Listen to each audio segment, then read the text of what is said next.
الف اللہ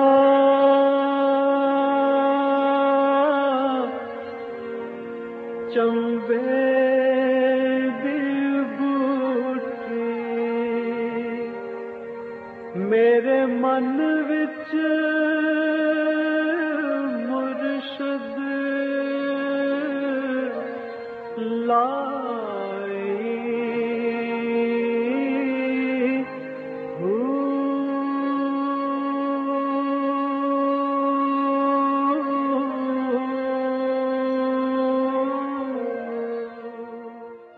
بسم اللہ الرحمن الرحیم۔ السلام علیکم، پروگرام المرشد اور میں ہوں منور عتیق۔ ناظرین محترم، آپ کے سوالات ہیں اور رہنمائی کے لیے ہمارے ساتھ موجود ہیں ہمارے بہت ہی محترم جناب حضرت امیر محمد اکرم اعوان صاحب۔ آپ سلسلہ نقشبندیہ اویسیہ کے شیخ ہیں، مترجم قرآن ہیں، مفکر قرآن ہیں، شاعر ہیں، ادیب ہیں۔ بہت سے حوالے ہیں آپ کے تعارف کے۔ حضرت جی بہت شکریہ، آپ نے وقت دیا۔ حضرت جی آج بھی ہمارے ساتھ الحمدللہ بہت سارے سوالات اور بڑے ضروری سوالات۔ پہلا سوال شامل کروں گا، حافظ طارق محمود ایمن آباد سے ہیں۔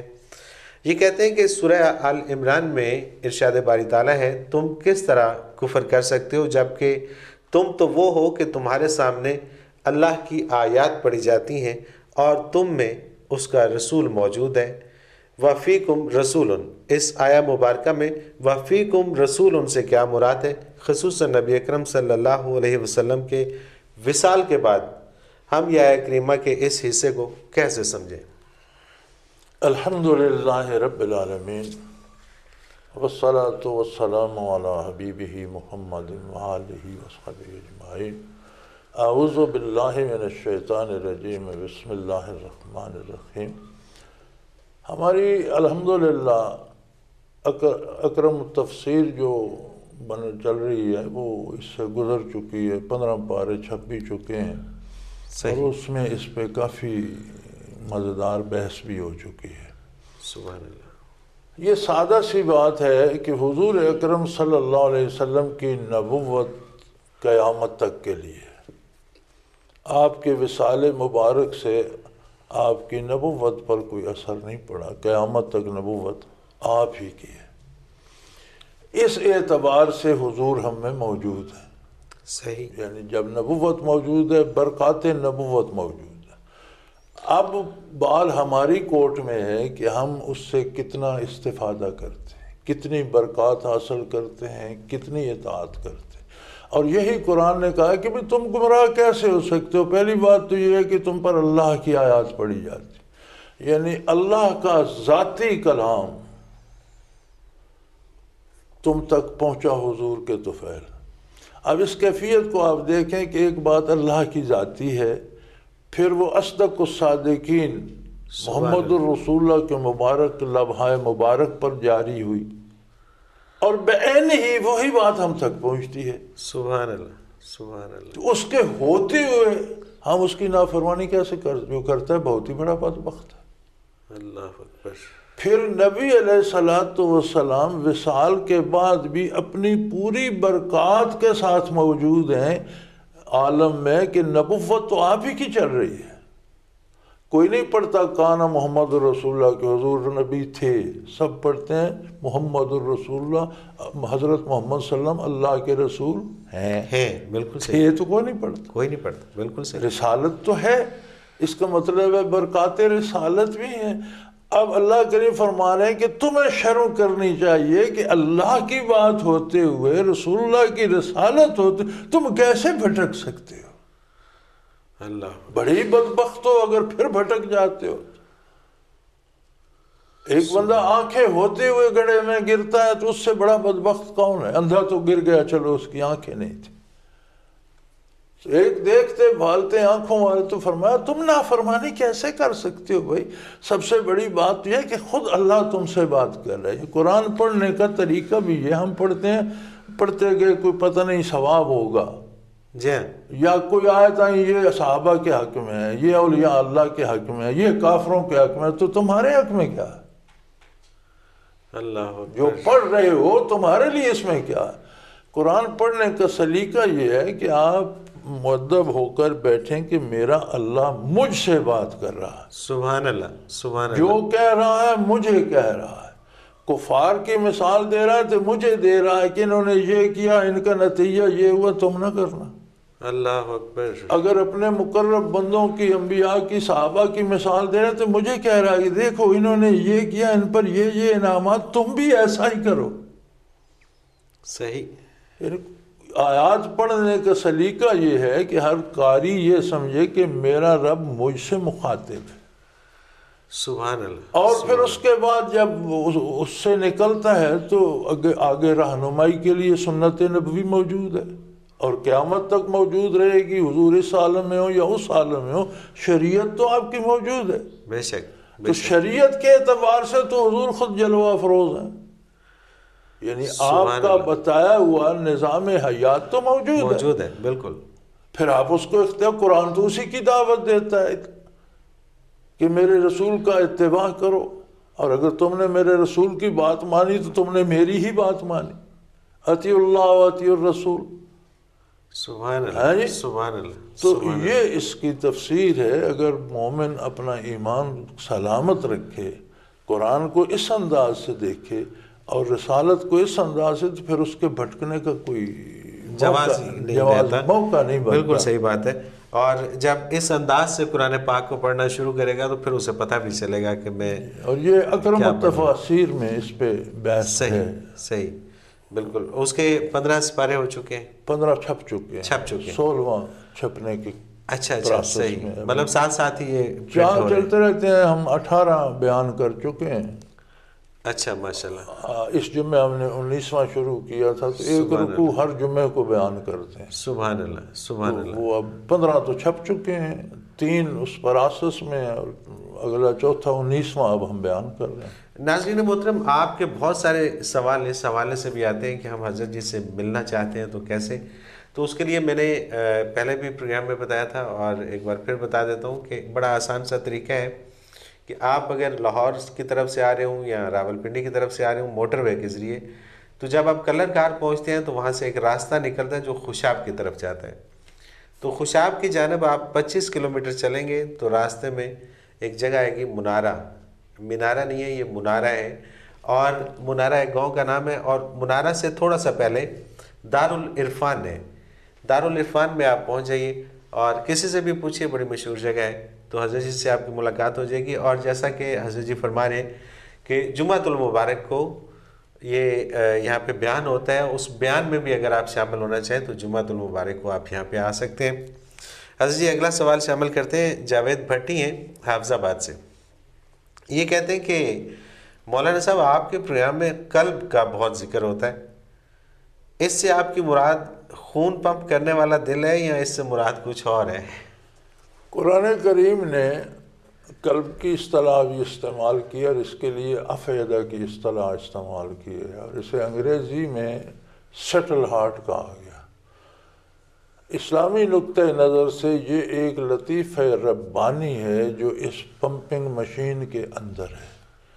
تو نبی کریم صلی اللہ علیہ وسلم کا ارشاد بھی ہے کہ انسان کے بدن میں ایک گوشت کا لوتھڑا ہے، اگر وہ سدھر جائے انسان سدھر جاتا ہے، اور اگر وہ بگڑ جائے تو انسان بگڑ جاتا ہے۔ فرمایا الا وہی القلب، خوب غور سے سن لو، یہ قلب ہے۔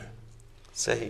تو بظاہر تو یہ گوشت کا لوتھڑا ہے جو خون پمپ کرتا ہے، لیکن اس کے اندر ایک لطیفہ ربانی ہے جو عالم امر سے متعلق ہے، اسے قلب بھی کہتے ہیں، افئدہ بھی کہتے ہیں۔ نہاں خان ہے دل، جہاں سے آرزوئیں جنم لیتی ہیں، جہاں کیفیات خوشی غمی آتی ہے، جہاں چیزوں کی طلب یا محبت یا نفرت آتی ہے، وہ لطیفہ قلب مراد ہوتا ہے۔ بالکل صحیح۔ حضرت جی اگلا سوال شامل کرتے ہیں کرنل حامد کھاریاں سے۔ یہ کہتے ہیں کہ انسانی فطرت ہے کہ گناہ انسان کو بے چین رکھتا ہے، لیکن اس کے باوجود وہ گناہ کرنے سے باز نہیں آتا۔ آخر کون سی چیز ہے جو اسے آمادہ گناہ کرتی ہے؟ انسان کا وجود جو ہے یہ عناصر اربع سے بنا ہے، اور عناصر اربع مادی ہیں، خاک ہے، آگ ہے، ہوا ہے، پانی ہے۔ جب یہ ملتے ہیں تو ان سے ایک کیفیت بنتی ہے، اسے نفس کہتے ہیں۔ صحیح۔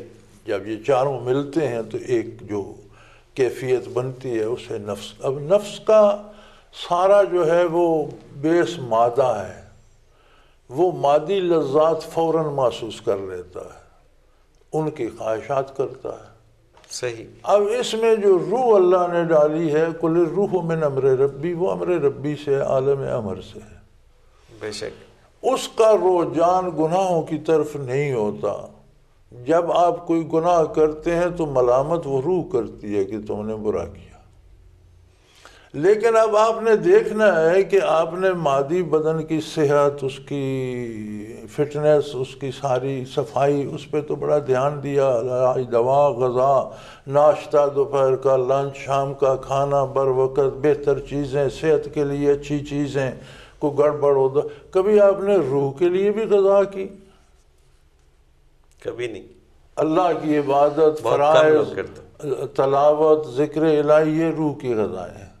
تو اگر روح کو بھی اس لحاظ سے پالا جائے جس طرح بدن کو پالا جائے، دیکھ تو پھر وہ بدن سے غالب ہو جاتی ہے، پھر وہ گناہ کرنے سے پہلے وہ ندامت آ جاتی ہے، بندہ گناہ سے رک جاتا ہے۔ صحیح۔ اور اگر روح کمزور ہو تو اپنا کام تو وہ کرتی ہے، لیکن بندہ گناہ کرنے سے باز نہیں، چونکہ نفس طاقتور ہے۔ گناہ کرنے کے بعد جب فارغ ہوتا ہے تو روح کہتی ہے تم نے یہ کیا کیا، تو احساس ایک شرمندگی کا دل آتی رہتی ہے۔ بالکل صحیح۔ اس لیے کہ وہ روک نہیں سکتی، ہم نے نہ اسے غذا دی، نہ اس کی دوا کی، نہ اسے نہلایا دھلایا، نہ اسے لباس پہنایا، وہ کمزور ہے، لیکن اپنا پارٹ ادا کرتی رہتی ہے۔ جب ہم گناہ کرتے ہیں تو ہمیں پشیمانی ہوتی، اندر سے کوئی چیز ہمیں پریشان کرتی ہے۔ اچھا جی، کچھ لوگ ہوتے ہیں جو گناہ کرنے کے بعد بھی اندر سے نہ پشیماں ہوتے ہیں، نہ انہیں کوئی گمان گزرتا ہے، وہ پھر روح مر چکی ہوتی ہے، مر چکی ہوتی ہے، مطلب بالکل ہی وہ دھیان نہیں دیتے۔ اسی کو قرآن نے مردہ کہا ہے نا جی، صحیح۔ کہ آپ مردوں کو نہیں سنا سکتے، تو کہ حضور اکرم قبرستانوں میں جا کر واز کہتے تھے۔ اللہ اکبر۔ حضرت جی اس پہ ذرا تفصیل سے بیان فرمائیے گا، قرآن بڑا نے عام نکتہ ہے۔ انک لا تسمع الموتى، آپ مردوں کو نہیں سنا سکتے، تو کیا حضور قبرستانوں میں جا کر واز کہتے تھے؟ نہیں، بالکل نہیں۔ زندوں میں کہتے تھے نا، بالکل صحیح۔ لیکن جن کی روحیں مر چکی ہیں انہیں حضور کی آواز نہیں پہنچتی تھی۔ جیسے جو مر جاتے ہیں تو دنیا کے لوگوں کی اس سے کیا تعلق، اسے کیا واسطہ اس سے، تو ان کے روحیں مر چکی ہیں۔ تو ایک عرب شاعر نے کہا تھا کہ اجسامہم قبل القبور قبور، ان کے جسم جو ہیں قبر میں جانے سے پہلے روح کی قبریں بن گئے۔ بالکل صحیح، بالکل صحیح۔ یعنی یہ چلتے پھرتے مردے ہیں، بدن میں جن کی جان روحیں ہے، روح مر چکی ہے۔ تو جب روح مر جائے تو پھر اس پر کوئی اب مردے پر کیا آواز کا اثر ہوگا؟ کیا وہ اٹھ کر نماز پڑھ لے گا؟ تقریر کرتے ہیں تو کیا اٹھ کر توبہ کو، وہ تو وقت گزر گیا۔ تو وقت گزر گیا۔ تو جب روح مر جاتی ہے تو پھر بندے کا انجام کفر میں ہی ہوتا ہے، پھر وہ واپس پھر پشیمانی نہیں ہوتی، پھر اسے پچھتاوا نہیں ہوتا۔ ابو جہل جانتا تھا حضور کو، لیکن اس کی روح مر چکی تھی۔ بالکل صحیح۔ بلکہ ایک دفعہ کسی نے اس سے کہا کہ بھئی تم اس وادی کے حاکم ابو الحکم کہلاتے ہو، کتنے لوگ تمہارے اشارے پر مارے گئے، کتنے تم نے اپنے ہاتھوں سے مارے، تمہیں کوئی پوچھنے والا نہیں۔ ایک بندہ اکیلا سارے شہر کو مصیبت ڈالے ہوئے، تو اسے قتل کیوں نہیں کر دیتے؟ اس نے کہا ارے بے وقوف، تو کیا سمجھتا ہے کہ میں نے کوئی دقیقہ فروگزاشت کیا ہوگا؟ لیکن وہ اللہ کا نبی ہے، میں اس کا کچھ نہیں بگاڑ سکتا۔ اللہ اکبر۔ بے تو شک۔ اس نے کہا اور ظالم، تو بھی جانتا ہے کہ حضور اللہ کے نبی ہیں، تو مانتا کیوں نہیں؟ کہنے لگا مانوں تو پھر میں ختم ہو جاتا ہوں، پھر میری کوئی حیثیت نہیں رہتی۔ اللہ، اب تو میں وادی کا حاکم ہوں، پھر تو میں غلام ہو جاؤں گا، جو وہ کہیں گے وہ کرنا پڑے گا۔ لیکن اندر سے وہ اس کو پتہ ہے، روح مر چکی ہے نا، مانتا نہیں۔ مانتا نہیں۔ عقل جو ہے عقل وہ اسے بتا رہی ہے کہ یہ اللہ کا نبی ہے، روح نہیں مان رہی، روح ہے ہی نہیں، مانے کیا؟ بالکل صحیح۔ ایمان اسے نصیب نہیں ہوا، روح مر چکی۔ روح مردہ ہو چکی ہے۔ حضرت جی ایک وقفہ لیتے ہیں۔ ناظرین محترم، اگر آپ بھی اپنا کوئی سوال ہمیں بھیجنا چاہیں تو اسکرین پہ ایک نمبر ابھرتا ہے، اس کو نوٹ فرما لیجئے، 0333495521۔ اس پہ ہمیں اپنا SMS کریں سوال۔ اسی طرح سے ہمیں اگر آپ میل کرنا چاہیں تو ای میل ایڈریس نوٹ فرما لیجئے، questions@almurshid.tv۔ اور اسی طرح سے حضرت جی ابھی فرما رہے تھے کہ وہ 8 سے 9 بجے کے درمیان ذکر کرواتے ہیں انٹرنیٹ کے اوپر رات کو۔ اگر آپ اس ذکر میں شامل ہونا چاہیں تو جو اسکرین پہ نمبر ہے اس پہ کال کر کے وہ طریقہ پوچھ لیجئے اور آپ بھی شامل ہو جائیے۔ ایک مختصر سا کمرشل بریک، اس کے بعد حاضر ہوتے ہیں، ہمارے ساتھ رہیے۔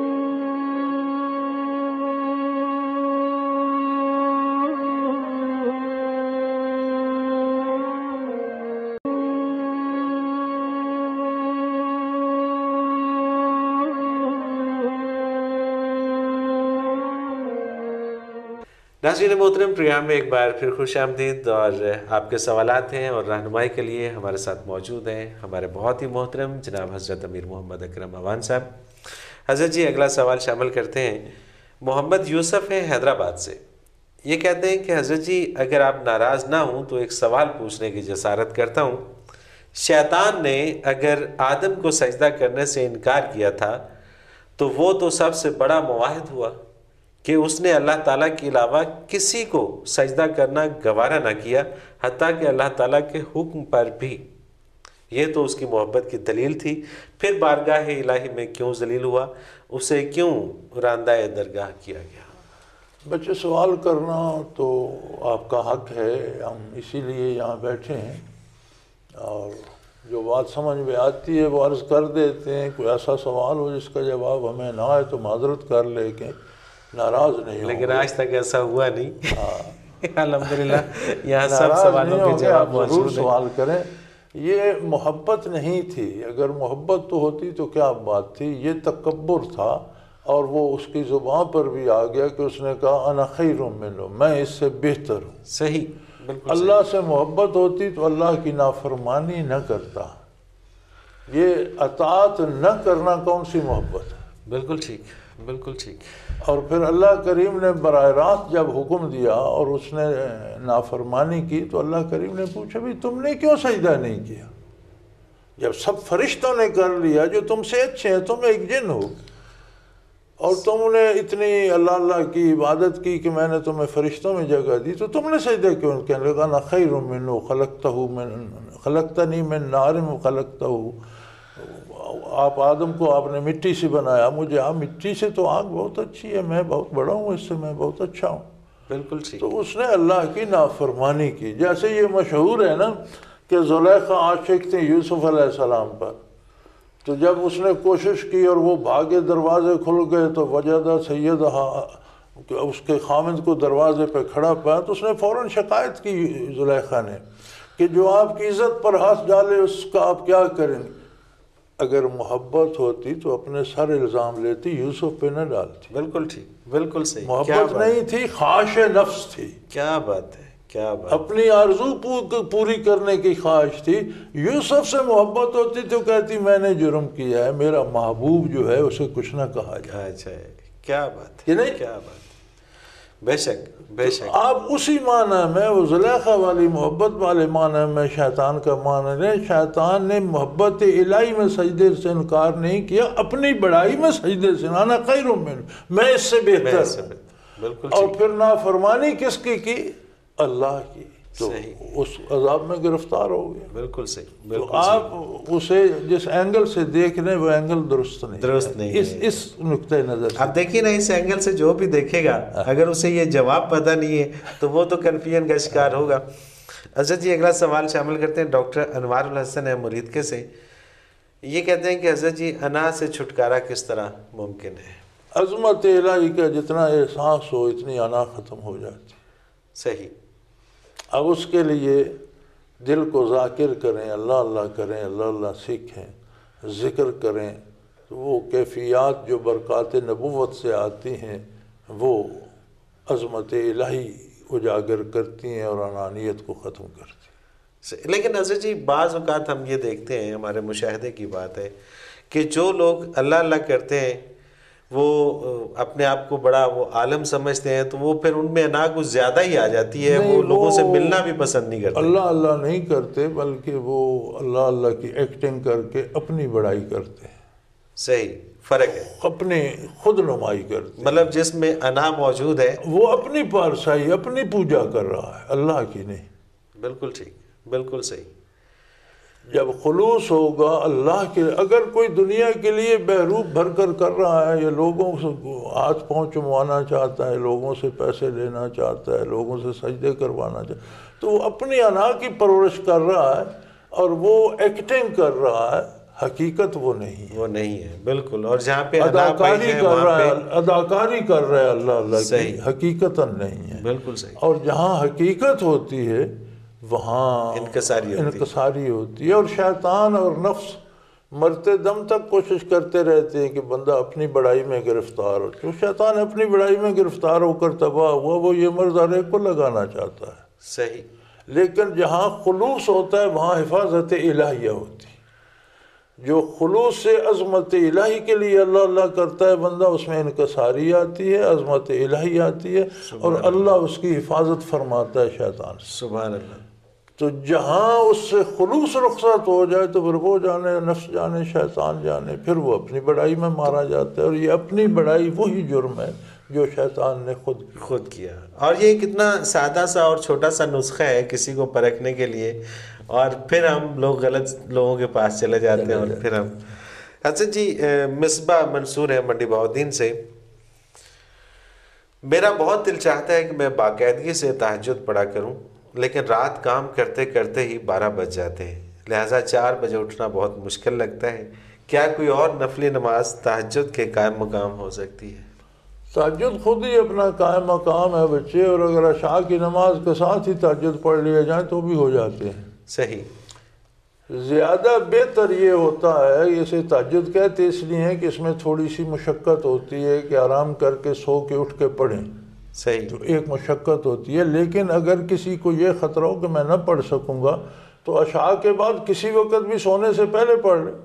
بالکل صحیح، بالکل صحیح. نماز کے ساتھ پڑھ لے، تھوڑا سا وقفہ دے کے پڑھ لے. اگر آپ رات کو کام کرتے ہیں، جب کام ختم ہو تو تہجد پڑھ کے سو جائیں. بالکل صحیح، بالکل صحیح. نادیہ ہیں ڈسکا سے. تصوف میں کثرت کلام سے منع کیا گیا ہے. میرا حضرت جی سے سوال ہے کہ کیا اچھی گفتگو بھی کثرت سے کرنا منع ہے؟ گزارش یہ ہے جی کہ اچھی گفتگو کرنی چاہیے اور کرنا پڑتی ہے. میں نے ایک دفعہ اپنے شیخ رحمۃ اللہ تعالیٰ علیہ سے یہ عرض کیا تھا کہ جو بیان کرنے پڑتے ہیں، تقریریں کرنی پڑتی ہیں، سامعین بے شمار ہوتے ہیں، ان میں ہر طرح کے لوگ ہوتے ہیں. جب آپ بات کرتے ہیں تو اگر آپ کے اثرات مخاطب پہ جاتے ہیں تو اس کا رد عمل آپ پہ بھی آتا ہے. بالکل ٹھیک. تو اس سے طبیعت میں تقدر پیدا ہوتا ہے. تو انہوں نے فرمایا کہ جو شخص گلی میں یا سڑک پر جھاڑو دیتا ہے اس کے کپڑوں پہ تو گرد پڑتی ہے. کیا بات ہے، سبحان اللہ، سبحان اللہ، خوبصورت جواب. لیکن مخلوق کو تو راحت ملتی ہے. اللہ اکبر. تو کیا وہ اس لیے اپنا کام چھوڑ دے؟ سبحان اللہ، سبحان. فرمایا کہ بات اچھی بھی لوگوں سے کریں تو ان کا جو رد عمل ہے وہ آتا ہے، طبیعت پہ تقدر آتا ہے، لیکن اچھی بات کرنی چاہیے. اور فضول باتیں اور یاوہ گوئی سے بچنا چاہیے. بالکل صحیح، بالکل صحیح. حنیف ملک میاں والی سے. میں اللہ تعالیٰ سے بہت زیادہ محبت کرنا چاہتا ہوں مگر ہو نہیں پا رہی، کیا کروں؟ بات سادہ سی ہے، ہم کرنا چاہتے ہیں یا نہیں، اللہ ہم سے بہت محبت کرتا ہے. سبحان اللہ. ایک ایک بندہ اس کا محبوب ہے. آپ کسی کافر، کسی گناہ گار کو پیاس میں پانی پلا دیتے ہیں تو آپ پہ راضی ہو جاتے ہیں. سبحان اللہ. یعنی اسے وہ بندہ بھی محبوب تھا، وہ بندہ نالائق ہے یا ناشکر ہے جو کفر کر رہا ہے.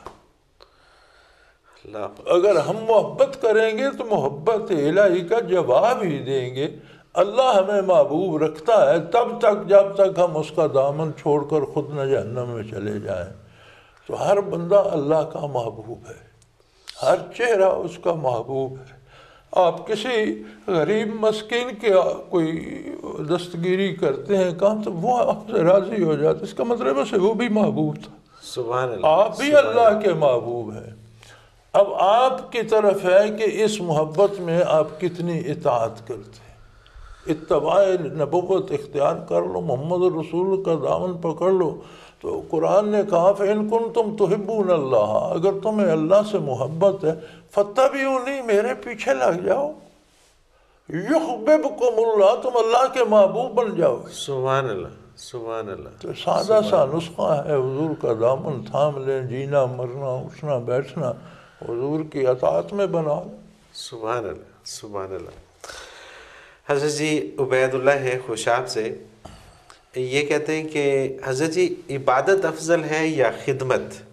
غار میں 3 آدمیوں کے بند ہو جانے اور پھر ماں باپ کی خدمت کا حوالہ دینے والے کی دعا سے پتھر ہٹ جانے والے واقعے سے تو لگتا ہے کہ خدمت افضل ہے. آپ اس سلسلے میں کیا رہنمائی فرماتے ہیں؟ بچے آپ الفاظ کے بھور میں پھنس گئے ہیں. خدمت بھی عبادت ہے. سبحان اللہ. والدین کی خدمت بھی عبادت ہے. عبادت سے مراد ہے اطاعت. جو کام بھی آپ اللہ کی اطاعت میں کرتے ہیں وہ عبادت ہے. ان میں کوئی تعارض نہیں ہے کہ خدمت اور ہے اور عبادت کچھ اور ہے. کوئی دنیا کا کام جو آپ حضور کی سنت کے مطابق کرتے ہیں وہ عبادت بھی ہے اور وہ دین ہے. صحیح، بالکل صحیح. یعنی دین ہے ہی یہ کہ آپ دنیا کے کام حضور کی سنت کے مطابق کریں، شریعت کے مطابق، یہ دین ہے. اور ہمارے آج کے دانشوروں کا مسئلہ یہ ہے، میں کل بھی ٹی وی پہ دیکھ رہا تھا کہ دین اور سیاست الگ الگ ہونی چاہیے. تو الگ کریں گے آپ اپنی زندگی کو دین سے تو دین میں رہ کیا جائے گا؟ بالکل ٹھیک، بالکل صحیح.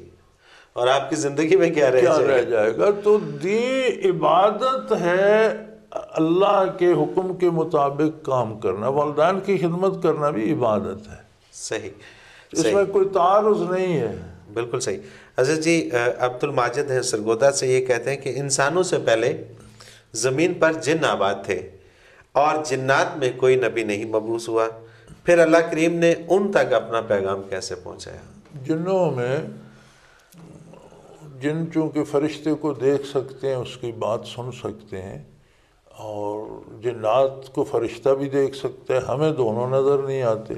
صحیح. تو جنات میں کچھ لوگوں کو، کچھ جنوں کو ان کا امیر بنا دیا جاتا تھا اور انہیں دین سکھا دیا جاتا. فرشتہ آ کر انہیں بتا دیتا تھا یہ کرو یہ نہ کرو، لیکن وہ نبی نہیں تھے، وحی نہیں آتی تھی. صحیح.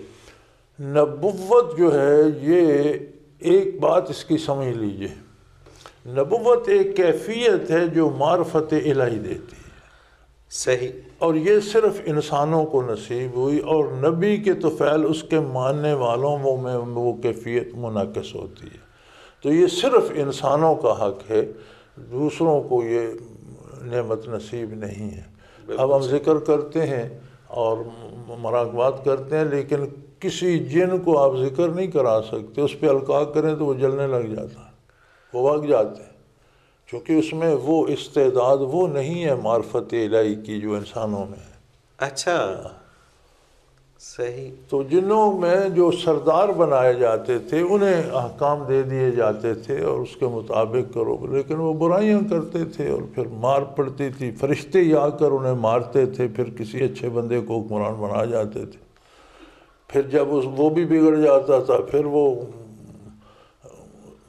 شیطان کو جب یہ عظمت ملی تو مولانا محمد خان رحمۃ اللہ تعالیٰ علیہ دہلی میں ایک عالم ہوئے ہیں، تو انہوں نے وہ بڑی تفصیل اس میں لکھی ہے. تو اس میں وہ شیطان کے میں لکھتے ہیں کہ زراہ تفاخر بفوج ملک گہے بر زمیں بود گہ بر فلک، کہ بڑے فخر کے ساتھ فرشتوں کی فوج لے کر کبھی زمین پہ آتا، جنوں کی اصلاح کرتا، اور کبھی آسمانوں پہ چلا جاتا.